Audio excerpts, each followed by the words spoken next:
So much to the Comics Niches, Micropresses, and Collectives panel.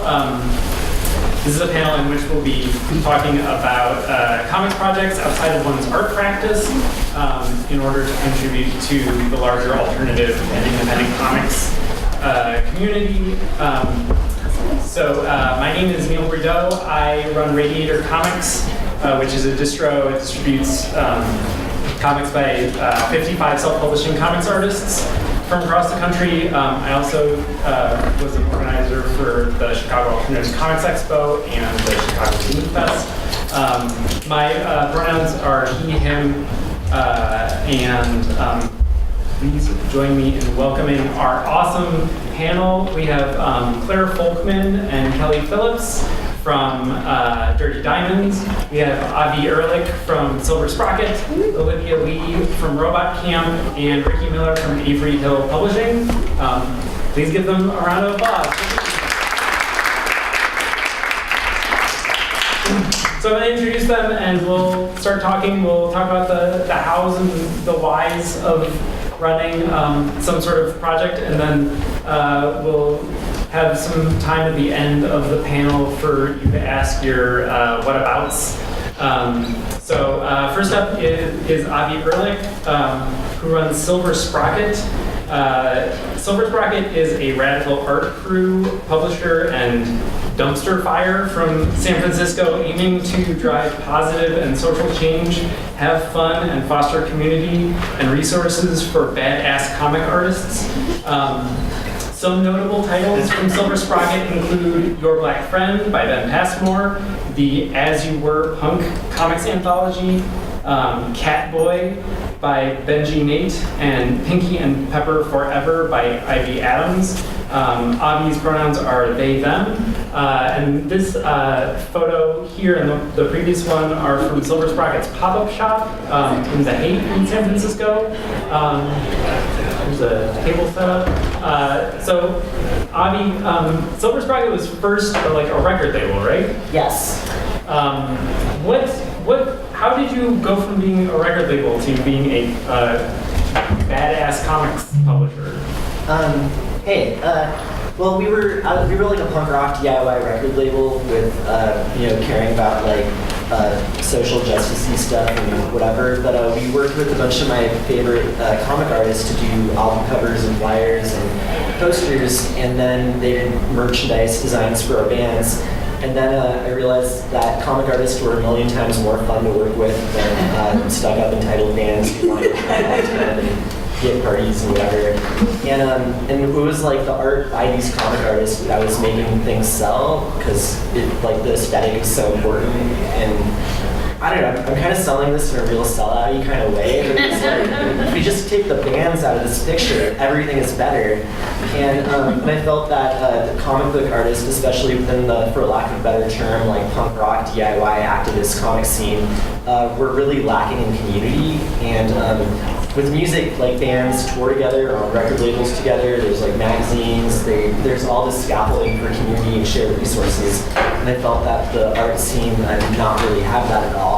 And I thought it'd be cool to kind of use those resources for a different medium and different people talking different stories. Cool. Next up, we have Olivia Li from Robot Camp. Olivia is a cartoonist and multidisciplinary artist who's based back and forth between New York and Boston. She mostly makes either cute fantasy comics or unhappy zines and is figuring out how to bridge the gap. Robot Camp is a collective founded in 2016 of 8 cute friends along the East Coast who make comics together and separately. Olivia was a head editor of the anthology Boundless, which was published in conjunction with the Boston Comics Roundtable. And it collected 33 comics about science and raised $18,000 through Kickstarter. Olivia's pronouns are she, her. And Olivia, in an email, you said that Boundless actually was sort of part of what started Robot Camp, right? That was part of the genesis of of it. Was it like a natural progression out of like just like a group of friends that hung out, or did somebody send like some sort of like manifesto over email about like we've got to form like a collective? Well, there is definitely no manifesto. I think we still don't really have one. But a lot of us met through the Boston Comics Roundtable, which is kind of a community social group in Boston of indie comics artists. And we found each other and realized we all work really well together in different areas, and we kind of decided to try to use that to start with. Okay. Still working on it. Cool. Oops, gotta go through these slides. Is there anything that you want to say about any of these? That was an anthology. This is another one, which is also made with 2 other others. Cool. And if anybody has not seen, this is a drawing that Olivia did that's outside in the atrium right now. It was put up for mice. And so next we have Claire Folkman and Kelly Phillips from Dirty Diamonds. Dirty Diamonds is an award-winning all-girl comic anthology from Philadelphia, Pennsylvania. It's edited by Kelly and Claire, who are middle school best buds. For each issue, Dirty Diamonds releases an open call asking female and femme comics creators to submit semi-autobiographical proposals around a central theme, all of which are then reviewed, culled, pushed, pulled, chewed, cooed, kissed, and loved by the editors into an over 200-page perfect-bound book. Over the years, Dirty Diamonds has successfully raised over $80,000 on Kickstarter to not only publish the last 5 books, but also to pay each contributor for their work. Both Claire and Kelly's pronouns are she, her. So Kelly and Claire, the anthology started off as just like a zine between the 2 of you and 2 friends, right? Carrie Peach and Dre Grigoropoulos. But then it evolved into an anthology where you were bringing some more people in, but then it exploded into this like gigantic book that's Got very professionally published. What was that evolution? Like, how did it go from? Can you talk about that, like from like the basic zine roots to what you're doing now? Sure. I don't like personally when I got started. I don't think I ever thought we were going to do anything past the first one. Like we were like, okay, we're going to put this together. We're going to be in a book with our friends. We're going to publish our own comics. Awesome. But we wrote volume 1 on the very first issue, so then it became, well, we'll do issue 2, and we kept through the anthology meeting new girls making really amazing work, and it was just like, oh, come join our family.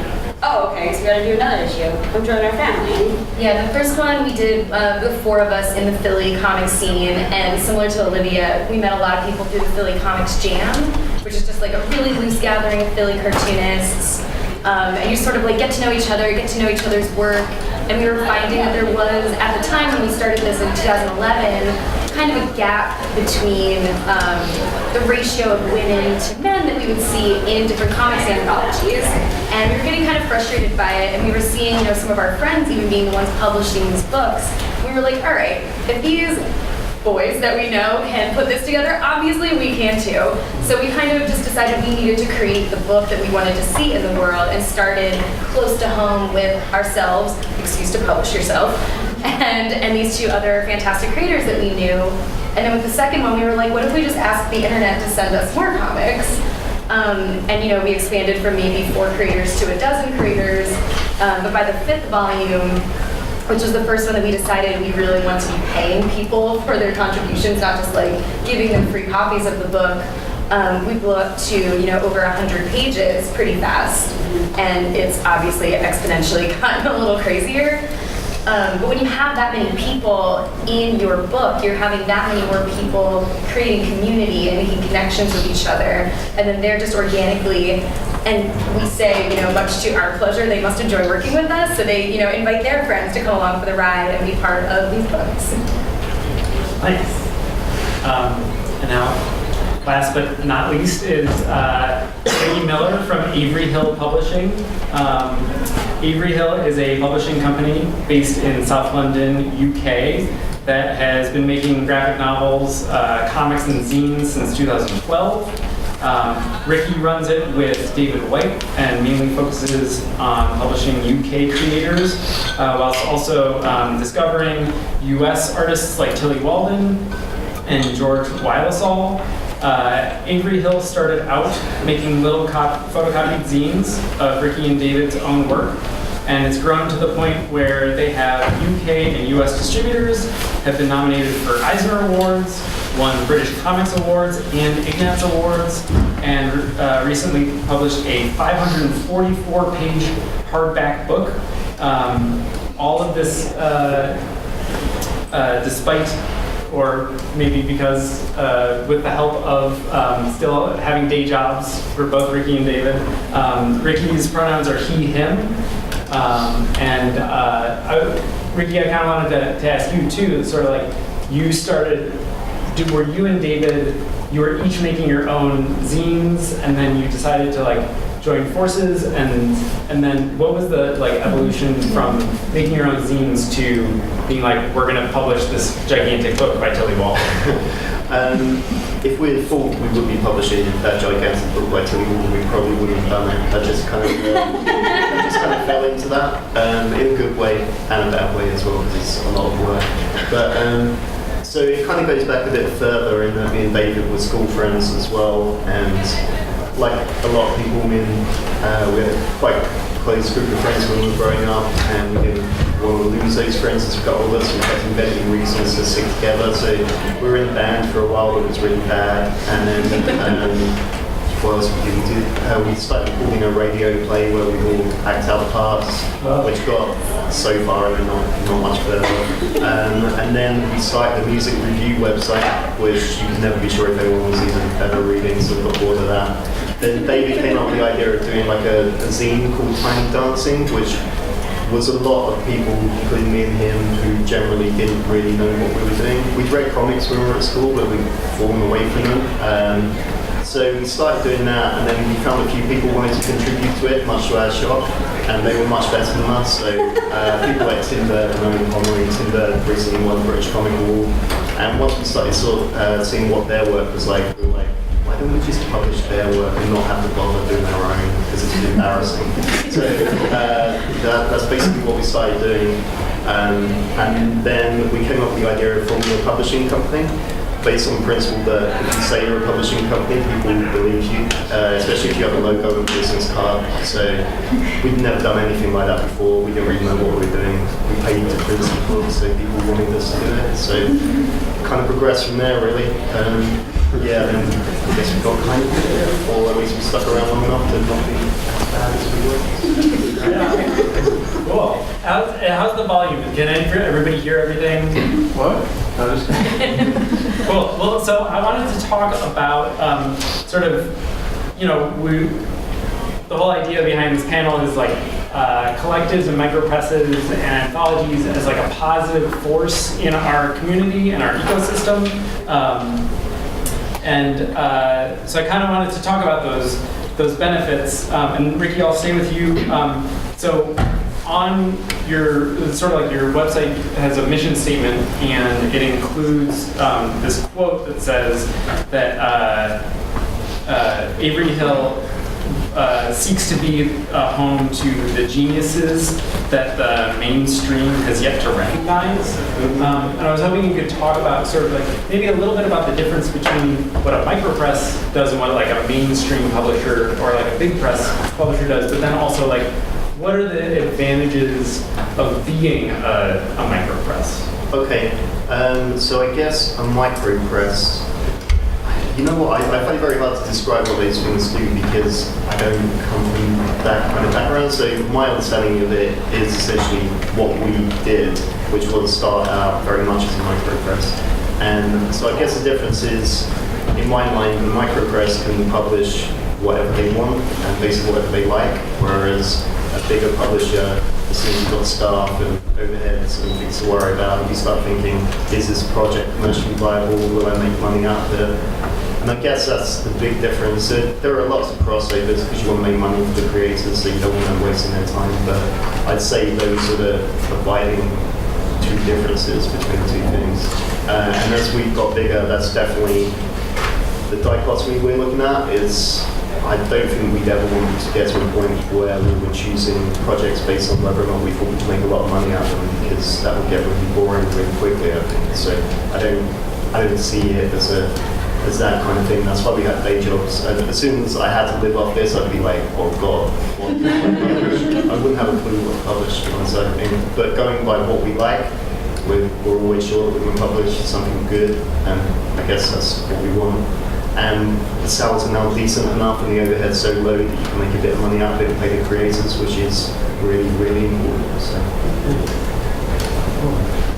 Avi, so Silver Sprocket is like also a micropress, like publishes other people's work. But something that I find really interesting for Silver Sprocket is that a lot of the stuff that y'all print are sort of like they've been self-published, like mini comics. Like I have like Izzy Rotman's Siren School as like a little mini comic, and then all of a sudden it comes out as like the only difference is that like she added color to it, and it's like it's slightly bigger, and that's like a number of your titles are like that. What happens when somebody gets published by you? Like, how is that different than them self-publishing, and what are the benefits of being published by Silver Sprocket? Yeah, well, for us, like, I mean, we're not the kind of publisher that like you come to with a pitch and like we have editors who kind of work with you on it. Like, I'm not an editor. I can read a comic and think it's fantastic, and think that, oh shit, like our audience would love this, and we have ideas about how to market and produce this in a way that would be really cool. But I don't ever want to tell an artist what to do. Like, I feel like they're great at making comics. Like, they should do that on their own. Once we get involved, like we'll write up like a marketing plan or like a pitch for what we think we want to do with the title. Like, hey, these are like press outlets we just tell about to. These are distribution channels. Here's like what production costs would be. Here's our break-even points and how much you get paid if we sell X amount of copies. Here's references of other books we've done to kind of say like, we'd never predict anything, but here's like what reasonable expectations are.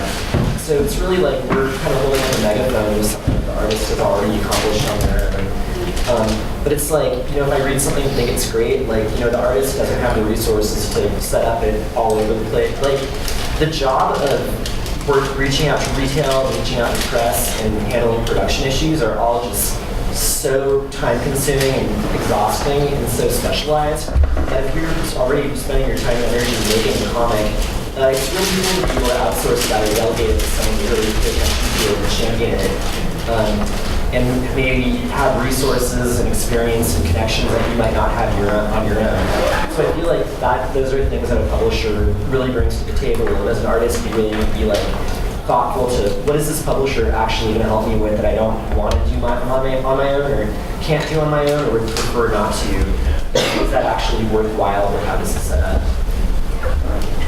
Did that make any sense? Yeah, sure. You're basically like a cheerleader. Like, you take some of the weight off of like production, but then like primarily you're like like a cheerleader. Like. My job is to literally be excited about my favorite comics. Yeah, that's awesome. That's great. So, and Kelly and Claire, you are editors, right? Like you. We love telling people what to do. It's the best part about being an editor. So what does it mean to be an editor? Like, do people come to you with like fully formed stuff, or are you like nitpicking things, or is that like a bad term to use for like what you do? Or, like... No, we definitely hit the nitty-gritty.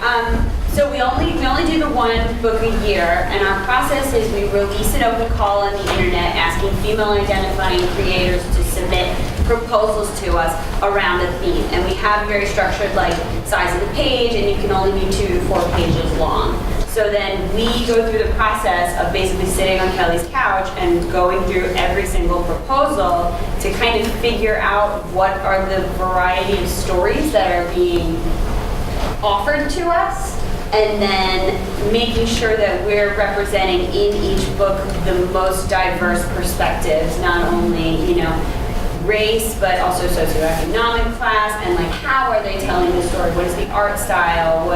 And we get to publish people for the first time a lot, which is really great. Like we don't ask for a resume. I just want to see your work. I just want to see the drawings, and I want to see your proposal, and I want to see your pacing and your rhythm. And if it's good, we'll put it in the book. Yeah, we look at it from like, I would say 3 different vantage points, because we're looking at this proposal, and first we're trying to see like, do we have a clear idea of what your vision is for this comic? So we don't ask for like, you know, a set of thumbnails and a script. We tell them, send us whatever will help us understand what you're trying to make. So if we're into that idea, awesome, we think your work will pull it off, great, we want you. Then we're looking at it from the perspective of how does this fit into the book and speak to and communicate with the other comics that are going to be putting, you know, in order into this book. So we want there to be a flow and sort of a tale that this anthology is telling by, you know, upwards of 65 creators. We want to make sure that this is all like cohesive, interesting, and you know, varied set of perspectives and stories that are being told by these creators. But then when we're working with each individual creator by themselves, we're really trying to just push them to make this story and this idea like as actualized as possible. So it's really trying to, you know, identify what they're trying to get out of this, what they want a reader to really, you know, walk away from this comic with, and you know, how do we push them to make sure that they're really driving that point home, really pushing themselves creatively, and just doing everything that they can to make this their best object. And we both come from a fine art background, so we both are very trained in, you know, giving and receiving critique. And I know when the girls start to come work with us, I don't get the level of critique about my own work anymore now that I'm out of school. So it's like to be able to offer someone the opportunity to really tell them what's working, what's not working. Is this consciously what you're doing? Do you want to push it this way? Do you want to push it that way? Like, I want that, so I'm really excited to be able to provide that level of input to someone as they're growing. And I think it's fun that we do get a lot of repeat customers submitting to the anthology, so then we get to see people's work evolve over time, and we can really push those people a little further to be like, all right, I've seen you do something like this before. What if we push you a little bit in this direction? So it's really rewarding for us to be able to like work with these creators numerous times over the years. And they keep coming back for some reason. Yeah, they come back, which is awesome, but then just getting to see them grow and flourish and do all kinds of other great things in the comics world, like we got to have like a little inkling of hope along the way. Yeah, nice. Olivia, I really loved something you said in your, about like, that you found that like Robot Camp all like work well together. You had mentioned to me that that we're definitely like living in this like time of an explosion of like self-driven and independent comics artists. That there are like lots of voices. There are like tons of people. I know. This is so overwhelming. And there's so many people who apply to Mice who don't get in. There are people who apply to Cake that don't get in. Like every show, like. There's so many more people who are making comics, interested in getting their comics out there than there are seats at festivals or publishers to publish their stuff. Can you talk about the benefits of being in a collective? Like, what do you get out of a collective, and what do you find that you're able to contribute to your collective? So I was really vibing with what Avi was saying earlier about how Silver Sprocket works, because I feel like we might be in the earlier stages of that. Because one of the reasons we got together the way we did was because we recognized that some of us had skills or resources that others needed, and so we all kind of put in what we are able to put in to make everyone's work move forward. And so like there's a book on our table that very, very nearly did not get done because the creator's colorist and layout design person fell through like 3 weeks before Mice. And so we all kind of came together and was like, okay, we're gonna help fund this. I'm gonna do the layout, someone else is gonna do the colors, and we're just gonna get it done so you can have this piece. Anyone who can contribute anything, any resource, we want to be able to be there for each other and make it a little easier. Because comics is hard. Yeah. And especially because, I mean, it is amazing seeing so many amazing, like, beautiful, fantastic indie comics right now. It can be hard to stand out, and it can be hard to do every single job yourself. It can be hard to market and organize yourself. And so those of us who have that kind of ability try to do it for the others who can't. And then the others who can't contribute other skills. And does that happen naturally, or like, is it like, or do you have meetings, or like what? We do have meetings. We've been on a little bit of a break this year because I've been very busy, and Jordan, my co-director, has been very busy.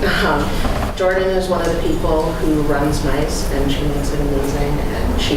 And you can see her organizational skills in how Mice runs, and she really she does that so well. So we've been kind of experimenting with how we work, but yeah, we do talk a lot because we're constantly trying to reanalyze how things are going, how we're doing. Last year at Mice, we tabled all as one group.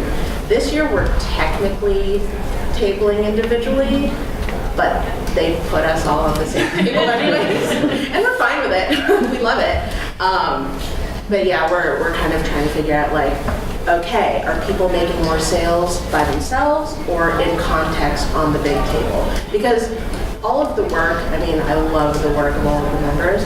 It's all very different, and so sometimes someone's work will draw attention more than the others, and if they're all on the same table, it's easier for people to move on. So we're just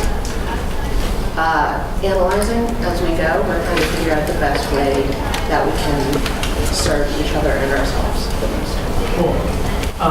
And then I don't know if anybody's, I'm sure people here have visited Kelly and Claire's table. So you two table together, and it's really amazing to see, like, there's like the table on like one end is Kelly's stuff, and one end is Claire's stuff, and then in the middle there's Dirty Diamonds, and it's a packed, and you should definitely check it out if you haven't yet. We think of it as a well-curated little room. Yeah, no, totally. And it's got, like, it's a great, like, it all, like, thematically fits together. But is there, like, are there lines that you draw as, like, where Dirty Diamonds ends and where, like, Kelly and Claire, the individual artists, like, begin? I do always think it's a funny question when people come up and they see the books and we talk about, you know, being the editors and publishers of the book, and they're just like, oh, are you in it? And we're like, yeah, why else would we have started this? Of course we put ourselves in it. We get to cheat a little bit and we accept ourselves. But we review each other's comics. Yeah, it is a little interesting sometimes to see, you know, like sometimes the anthology is really speaking to this audience, and sometimes like my book is really speaking to the audience, or like art prints are speaking to that crowd. So you do, I think, have to learn how to sort of like speak to different audiences, and depending on like what kind of a show you're at, just understanding like what is this crowd going to be more interested in, like what are they looking for, and then how do I speak to them about the work that we are sharing? Because the work always stays the same. We're always as enthusiastic and always, you know, in love with what we're presenting, but you have to just know, you know, if someone's coming at this from the perspective of like, I'm looking for a gift for my daughter, for my friend, like what am I looking for? And we'll talk to them about how great all these other people's work are, because also a secret, publishing other people's work and talking about other people's work is so much easier and Yes, it is. less uncomfortable. And promoting yourself, I think, is where it gets a little challenging, because you're like, you know, I really want you to buy this book. I spent a lot of time on it. I think it's great. You know, I really put a lot of heart into this, but it's also like, it's mine, I'm biased. Just please buy it. But we all, because we do all of this together, it's like we have the same end goal. Like we have the table cost needs to get covered. We gotta pay for the gas for the car. Like we gotta pay for, you know, a hotel room if we're crashing in New York for the night. Like we're dealing with all of these things. And we basically track everything by a giant Excel Google Doc. So it's like all of the numbers are in this Google Doc we both have access to. So it's like at the end of the day, we just offer a variety of opportunities to make that monetary transaction happen across the table. And then that gives us the ability to have more ways to be collecting the funds to be able to support what we do. And then also give us the bandwidth to be able to support all of these other artists that we think are fabulous and like want to give them the opportunity to be a part of this community. Yeah, I would say like the Kickstarter is what allows us to put these giant books together, pay all the artists, get the books out to those that supported the project becoming a reality. And then tabling is essentially like paying for itself to help us continue to distribute. So, you know, the And sales meet new friends. and meet new friends, get them into the book. We're always looking for new people to get into the book. But the more that we can get these books in people's hands at shows means more shows that we can go do to bring all of these creators to new audiences. So it's great when these books are doing well because I'm getting to give one person 65 different creators that they've possibly never heard of all in one shot. So when this book does well, it's doing so much good for so many people that it's great. It's the best feeling. And then hopefully it also drags them and they look at our work too. Yeah. I think like one thing always leads them to, you know, getting introduced to this whole spread of comic. And the book's expensive. Like most recent issue is a $22 book. That's not cheap in terms of like comics. But then, you know, we each have like the $5 zine on the table. So it's like it's offering a diversity of opportunity depending on who's standing in front of the table. Yeah. Cool. I wanted to ask you brought up Kickstarter, and that's like how you fund your books.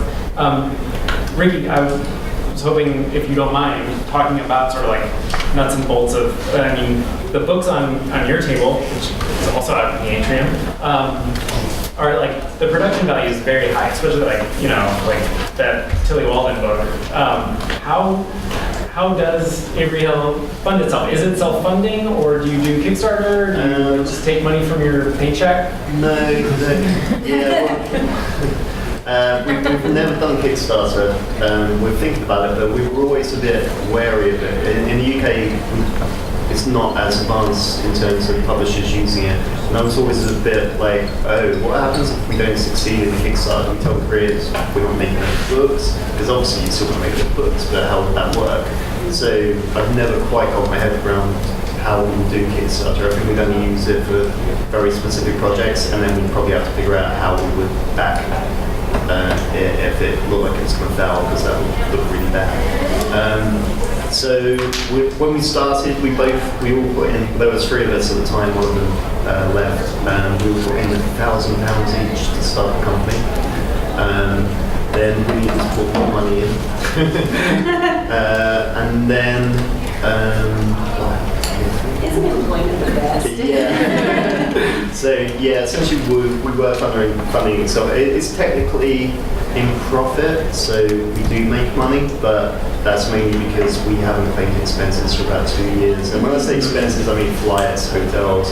So it's a lot. It's big numbers there. And then when you're doing what we did this year, which was essentially release 5 pretty big books in the space of 6 weeks, which seemed like a good decision. And it kind of is, from marketing and sales point of view, it makes a lot of sense to do it all together, but time-wise, that's really hard. And then when you get all those pre-bills coming in, because we printed 3,000 copies of Tilly's book, which is a 544-page hardback, as you said, so that costs a lot of money. So we needed to fund it a bit extra then, but I don't know if people know, but we use distributors, so we use SCB like Silver Sprocket do in the US, and SCB tend to pay you about 5 or 6 months after the books come out for your first kind of payment on them, and our UK one's about 3 or 4 months, so that money doesn't come for a very long time after, and obviously you're paying to print books before they come out, so you can look at 6 months 7, 8 months before you start getting any return on that new book, apart from what you're selling at shows or directly through your shop. So there's always a lot of cash flow issues. That's the main thing. So we find ourselves covering cash flow a lot, and then it will be really good in about 6 months. So we'll be able to take some out, hopefully, unless we've done something crazy like come up with another 500-page hardback. But yeah, that's the thing. You need a pipeline where everything kind of starts funding itself, and hopefully we're now at that critical mass point where things will. Because we've had a few books which have done really, really well, and cheaper books than we didn't expect to do well because we're getting a bit more known, get returning customers. So yeah, hopefully now there's a light at the end of the tunnel in terms of funding. I think it should be okay. You can do it. Yeah. What about you, Avi? Yeah. In terms of how does Silver Sprocket does it self-fund itself now or? It does now. I've had day hustles and other weird jobs for a really long time. Yeah, we address a lot of those. We kind of do our improvement math based on the different sales channels, and we usually try to have a mix of direct mail order or direct sales to retail shops as well as distribution. So SCB is our distributor to the book trade, so that's Ingram, Baker, Taylor, Amazon, Barnes & Noble, all of the big places that generally don't care about us at all, but if we have a hit Ben Passmore's Your Black Friend and Other Strangers, or Captivate really well with them. But Diamond pays you 30 days after they receive inventory. We'll usually make 100 or 200 copies of something available for direct mail order with a bonus gift on our website for the super fans who already know they want it. And we'll give them an exclusive little screen printer sticker or something for pre-ordering. And we're able to generally I'd say about 90% of our artists are receiving royalties on their work within a year, which for us was really, really important to actually be providing value and helping and doing something sustainable where I know that's not the case with a lot of publishers because it's really hard to do. But yeah, this took all of the money from all the jobs I had for a very, very long time before it started kind of covering itself, and there's so many honest mistakes to learn from forever. So, what I I was kind of rambling there. No. I feel like money can be a really awkward thing to talk about, but I kind That's of why want. so many people go to Kickstarter, because they're Right. help, please. And you can ask the internet, and the internet will say, sure, I'll give you $5 for that. And if you get 400 people who want to give you $5, you've got some money that you can actually, and it is really easy to spend thousands of dollars printing books. It goes from I'm spending $200, it can goes to oh, I owe you $5,000 because I printed this softbound shiny book. We get a personalized Christmas card from our printer now because we've spent so much money on it. But for context though, when you do a black and white book and you're photocopying them at Kinko's for a nickel a page, I haven't done this in a little while, so I'm not sure You break into your office's copy room at 9 p.m. and you do it for free. Which is true. But there's a point where it ends up being cheaper to go offset in full color than to be photocopying at Kinko's. And I found that to be around 300 or 400 copies. So when we did distribution, when we picked up No Gods, No Dungeon Masters, or Ben Passmore's Your Black Friend, it was this is fantastic, let's reissue it. I'll go photocopy them and trim them. I got the quotes from our local copy shop, and then I was wait, if we just make 1,000 of them, it ends up being cheaper per book to go full color. Why don't we just make this goddamn gorgeous? And that's not a thing that these artists were able to just go do. They didn't have $1,500 to just spend on a book. But for us, having 1 or 2 new books a month and having that cash flow cycle, we were able to kind of make that work better. Are you still doing any of the production aspect yourself? Are you doing any of the screen print patches or the t-shirts, or is it all outsourced? At this point, it's almost all outsourced. We used to do every single thing by hand. I have a 4-color screen printing rig, and my lungs are permanently fudged with plastisonics. I have a button maker and a embroiderer. I think also though, it's really important to have the experience doing the thing yourself. even if it's not the thing that you want to be doing forever, because then you know how it's done and you can work that much better with your manufacturers. Yeah. So like, we learned like how books get made. Oh, there's this extra paper on the side that isn't being used for anything. Well, let's just like have a free print on that, and it doesn't cost anything extra to make except for like the trimming cost. And then like, give a gift to give people who bought your thing. Like, being intimately aware of how your things get made is so valuable. Which is kind of a side comment, but yeah. So we don't really anymore because we were told fucking sellouts. But I think it was good that we did that before. Nice. I wanted to talk a little bit about inclusivity. You know, the comics world for a long time has been dominated by white, cishet, able-bodied men, and we've seen good advancements in an increase in representation behind the table. But I know that we have a lot of work to do. So I was hoping anybody who wants to talk about this is welcome to kind of like how inclusivity factor and representation factor into what y'all decide to publish, or like who ends up in a collective. Olivia, what do you think? What do I think about inclusivity? Yeah. Trying to piece it together. I feel like I personally, in my work, I just decided that I wasn't going to be drawing white people unless there was a reason for it, just because I realized that there was a lot of internalized white centrism from America.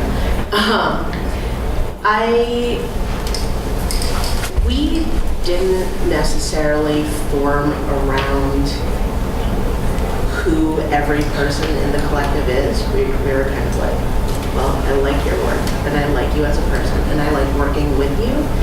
And it kind of just ended up that like a number of us are queer, some of us are, you know, white, some of us are, you know, we actually have all genders. It just kind of happened that way. I don't know.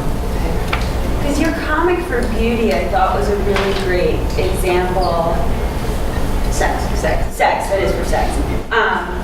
Of like offering a perspective that I felt like I wasn't seeing enough, you know? And I feel like that's something I get out of Dirty Diamonds over and over and over again, is a perspective that I didn't even think to go ask for.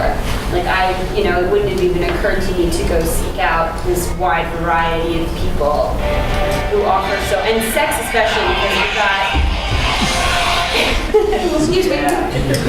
we got a ton of gender variety for that one, and like sexual orientation variety, and all of these amazing people coming forward talking about being agendered or asexual, and their like experience of going through the path of figuring out who they are and realizing that they aren't broken, and like incredible things I never would have even thought about that we get access to, and then I feel compelled to share and make sure that people know that these things are in these books. Yeah, I think that's one of the really exciting things about indie comics right now, is because people can just print their own work and put it out into the world, you're starting to see just everything coming from every different angle. And then it's like, well, why were we only looking at one thing for so long? I remember when you guys started selling sex. And Sex sells. It does. And you would get men who would pick up the book and be like, this is not a sexy book. And it's like, yeah, it's not a sexy book. It's a bunch of women talking about their experiences with sex, which is not always sexy. It was the best affirmation we did. A good job. Mine is a bummer. Yeah, and I think a lot of it, like you said, it's just about battling your own assumptions. So it's like, don't go for the same group of creators that you're familiar with. Seek out people that you don't even know are out there. And I think that's always been the secret benefit, that like we didn't even realize that was going to be what we got from doing an open call on the internet, but we just end up getting not only like these creators that we've never heard of or seen before, but they're from places I would never have imagined had a robust comic scene. I don't Poland. Poland has an amazing comic scene There's apparently. incredible indie comics coming out of Poland that And- we get to print. Yeah, and they're fantastic. And just like so many perspectives, so many different life experiences that we're now privileged to be able to print, because we're also very interested in printing autobiographical works. So you're also kind of getting a snapshot of who these creators are. I think you just need to like let yourself be open to finding and discovering new perspectives and creators, and that's how you're really going to get those distinctive, authentic voices. And it's also exciting just like for the editors and publishers as readers, getting to learn all these things and realize that, yeah, there are people out there who look completely different from you, who have your same experiences, and then there's also like the opposite of that. Yeah, we just have to care a little bit. Yeah, hard to agree about. Like indie comics definitely grows out of like indie zine culture, where anybody is empowered to create something and make it. Like you can make your own comic, photocopy it, bring it to Indie Fest, trade them or sell them, and there's no like straight white dude gatekeeper keeping you from doing that. And I have been an idiot forever, but from the books I've gotten to publish and learn things, and then other straight white dudes who are the gatekeeper buyers of places or librarians or editors for magazines or whatever will listen to me, and I can kind of use my privilege to help other people pull that megaphone up to other folks that are doing work that's good. Do you feel like with that in the UK, it's like you have to seek out diversity more? Yeah, I think so, definitely. We kind of started out being like, oh, we're all good guys. We're open to everybody. Like anyone can come to us. And then we looked around shows and we're like, oh, we just pick from shows. It's not like we're picking from our mates and stuff. But then you start to, I don't know, it's been a learning curve for me in terms of where I came from, which is very kind of white suburbia, working class, kind of didn't know about any of this kind of stuff when I was younger and all the issues around it. And then you start thinking, okay, well, I'm not blocking these people, but people have different abilities, and maybe they can't afford to get a table somewhere, maybe they haven't seen the adverts because they don't go to those kind of places. And you start looking around the shows and you go, actually, this is still full of middle-class white people at these shows. Lots of women in the UK especially, and a lot in the US, so we found quite naturally that over 50% of our creators were women, but then we started thinking, okay, so if the cream doesn't rise to the top, if people aren't coming to us because they don't see people like them on our publishing roster, then we have to do what we didn't think we have to do, which was make lists, essentially go on kind of POC database lists, and which we started doing, and next year we got a lot more POC creators because of that, probably majority. Possibly next year, POC. From Ari Naomi's database. Yeah, They made it for a reason. Yeah, exactly. And we were kind of very wary about talking about that stuff because we were like, we weren't sure if we'd say the right thing. Because, yeah, like I said, we just kind of, we don't really understand most of those issues, or at least we didn't. And now we are making an effort, and it does make a big difference. And yeah, we thought it was that we shouldn't have to, though it was patronising to kind of make those efforts, but really that's the only way it's going to change. Yeah, I'm kind of for positive discrimination in that it's the least bad thing because not using it hasn't got us anywhere, so you have to use it, I guess. And yeah, we've got great creators coming out. It's not like the books are any worse, it's going to be just as good, different perspectives, more interesting probably. So yeah, it's something that we've always thought about, but we didn't want to say we were thinking about it. So I want to open this up to questions, but I have one last question. I actually have a ton of other questions. So if you guys don't have questions, I'm happy to keep going. But sort of continuing on this like idea of like working towards the future, towards like a better ecosystem that we have here. You all wear multiple hats. Some of you make comics and then also publish other people's comics.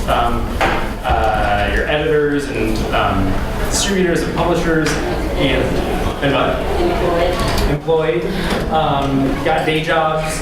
I'm really interested in knowing, since you wear these different hats and you have a different perspective than maybe people who are like just making their own comics or just reading comics, which are not just, but you know, that are doing it. Yeah, no. If you make your own comics and that's all you do, that's totally awesome. And if you read and that's all you do, that's totally awesome too. But I'd like to know where you see like holes or like problems in our community and our ecosystem that need to be filled, that if you could clone yourself and like send that self to do that job, or somebody in the audience is like, I really want to get involved, but I don't know how. Like what needs to be done? Distribution. Like, I think a show like Mike's proves that there's absolutely no shortage of amazing talent and creative power and drive and desire to create books. It's just how do you get them into people's hands? And then also people who want to read it. The audience at Mike's is amazing. Yeah. There are so many people who want to be reading these comics. How do we get them? I think that's the biggest gap is the dollars. Like someone pointed out to me recently that because comics are a labor of love, is there no intrinsic value in them because you were going to make this anyway? So it is kind of a catch-22. Like, this is my passion, this is how I tell stories, this is how I share my life experience with the world. But I was going to make this no matter what. So then how do I convince someone that this is a commodity worth giving me dollars for? But not everyone can make it no matter what, because sometimes you don't have time because you have too many working hours in order to afford your normal life. No, it's a strange conundrum, but I think there's something to be said for, I'm tired of seeing people underprice their work. Yes. And I would like to see people come to these shows, especially free shows, just prepared to give money to creators. Because unfortunately, if we want this community to be here, we have to help financially support it. I think there's also kind of a lack of marketing that goes hand in hand with the distribution. Like a lot of fantastic indie comics will get into like the book trade distribution networks or Diamond or like Radiator or whatever, which is great. But like a lot of these buyers for bookshops and general customers aren't really aware of what these fantastic books are. And I feel like there would really be a benefit for like a print magazine that was focused primarily on indie comics that came out monthly. That like someone who works at a comic shop could buy it just to keep up with what's going on, what's interesting, just to kind of help guide their attention. I also think there's a major lack in understanding of like literacy as to how the comic industry works. Like I see a lot of artists who make fantastic comics sign terrible deals with publishers who like they see as being this like high point like success signifier, but that they're not even really in a position to have their comic be successful in the ways that they're hoping it will be.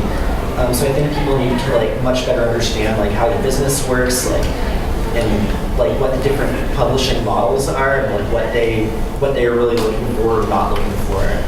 I think we really need to like pull back the curtain and be a lot more honest about the nuts and bolts of all that. Does anybody have questions? Similar to the sayings for artists who are wanting to submit to people who are open calls, where can they find the open calls? Do you stalk us on Twitter? No, I can do that now. Is it generally on social media where people are generally posting the calls? I think social media is a huge traction point for indie comics in general. Like, it's really a community connector. And then if you start following creators you're really interested in, they'll start retweeting things from other creators, and then you can follow those creators, and then like it's just a really good network of everyone is trying to help everybody else get up off the ground in many ways. So that's a good way to really know sort of like that finger on the pulse aspect. I'm also really sorry. If there are projects you're interested in, get on their mailing list. Smart. You guys have one? I'm also all about just like cheating off of people that you find to be successful. So like when we first started doing Kickstarter, we just looked at all of these Kickstarters that we had backed and thought were really like well organized and thought out. We're just like, that was a good element, that was a good element. We did so that if there, you should. Yeah. Don't bring up the wheel. Yeah. But there's like a creator that you saw get a book deal, don't feel hesitant to just like even tweet at them and just be like, like, can I ask you a few questions about how you got in touch with that person? And they'll probably be like, yeah, it was kind of just like a serendipitous thing, or like, no, I worked really hard and I submitted a package to them. But I do think a really important thing that, you know, starts the whole process is if you want someone to work with you, you need to have work to show them. So it's like you just got to keep making the thing and just have something to show them. Because your idea can always stay in your head, and no one's going to believe in an idea unless you have something on paper. Like, talk to artists who are doing what you want to be doing. Like, artists are super approachable. They're stoked that you're stoked on their work.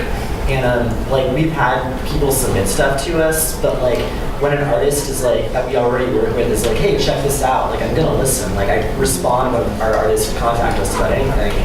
And so if an artist we already work with is saying, hey, this is cool, like, we'll check it out and respond to it. And like, our artists are approachable. Like, they're at shows, they're on the internet, like, they're a great bridge to whoever it is that they're working with if you're cool. And there's like no shortage of opportunities for success in this world, so I think we're all pretty open to lifting other people up with us whenever we get opportunities. So never underestimate that. Rising tide lifts all boats. Yes, We're not, like scream it every day when you wake up. How do you gather your mailing list? Emails. just go on our website. Yeah, website. Yeah. And they're all also super active on social media and easy to Google as well. We have a question over here. Oh yeah, so what are your thoughts on digital distribution?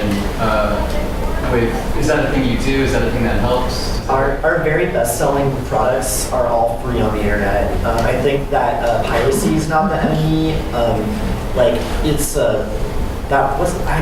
kind of hungover as shit. Whatever that word is for, like, where nobody knows what you are, like you're like hiding. Unknown? Obscurity is the enemy. Oh, okay. So piracy is not like, so if people love your work, that's great. If people want to buy the book or buy merch or support you in some other way, like it's kind of ethereal. Like, I really hate this like long tail philosophy. Like, you do have to find a way to be economically viable because we're all existing under capitalism. But like, get your work out there. Make it as easy as possible for people to share and look at and show their friends.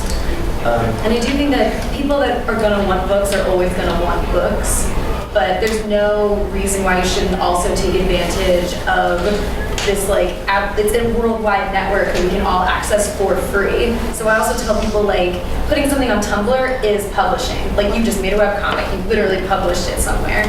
And that's how you can also get people from like overseas to see your work, because shipping across the ocean sucks, especially when you have a giant book. So whatever you can do to just make it more accessible, I think is great. And if we did have more like, I don't know, instituted networks, that would probably be beneficial, but I think we just gotta embrace it and find smart ways to utilize it.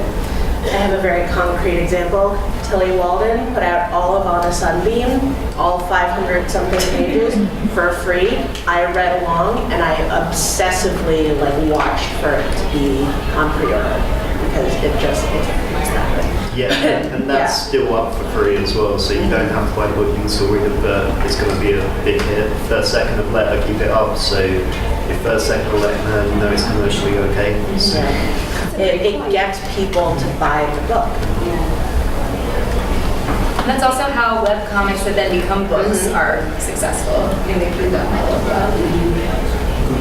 Do we have time for one more question? Dan's not listening, so go ahead. Okay, I'm so sorry to ask such a basic question, especially because I came in 30 minutes late.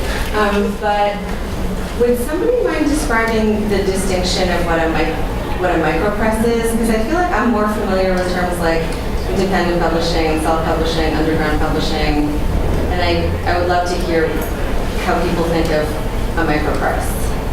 I think it's all a little interchangeable because it's all kind of not defined. Okay. I find like I consider all of that to be sort of like not the big ones. So it's like pornography. I know it when I see it. It's basically publishers who don't have any money. Oh, it hurts because it's true. I think those are also terms that are often given to a project or like a collective or a person who's printing comics, like they will receive this term from others, where I don't. Micropress. Sure. Yeah. Or independent publishers. Like I don't.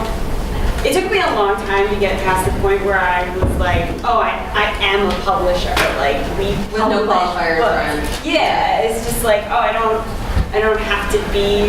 I didn't even think of it that way for a long time, and then we had these books, and I was like, oh my god, we're like publishers. And even when you do it at Kinko's and you staple it on your floor, you published something. It's true.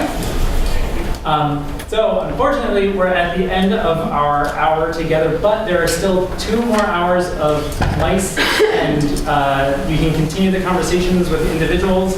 Avi and Silver Sprocket are down in the Eisner level at table E139. Everybody else is in the atrium. Avery is at table A33. Olivia and Robot Camp are at table A47. Clarence and Kelly are at table A40, which are all sort of like real close to each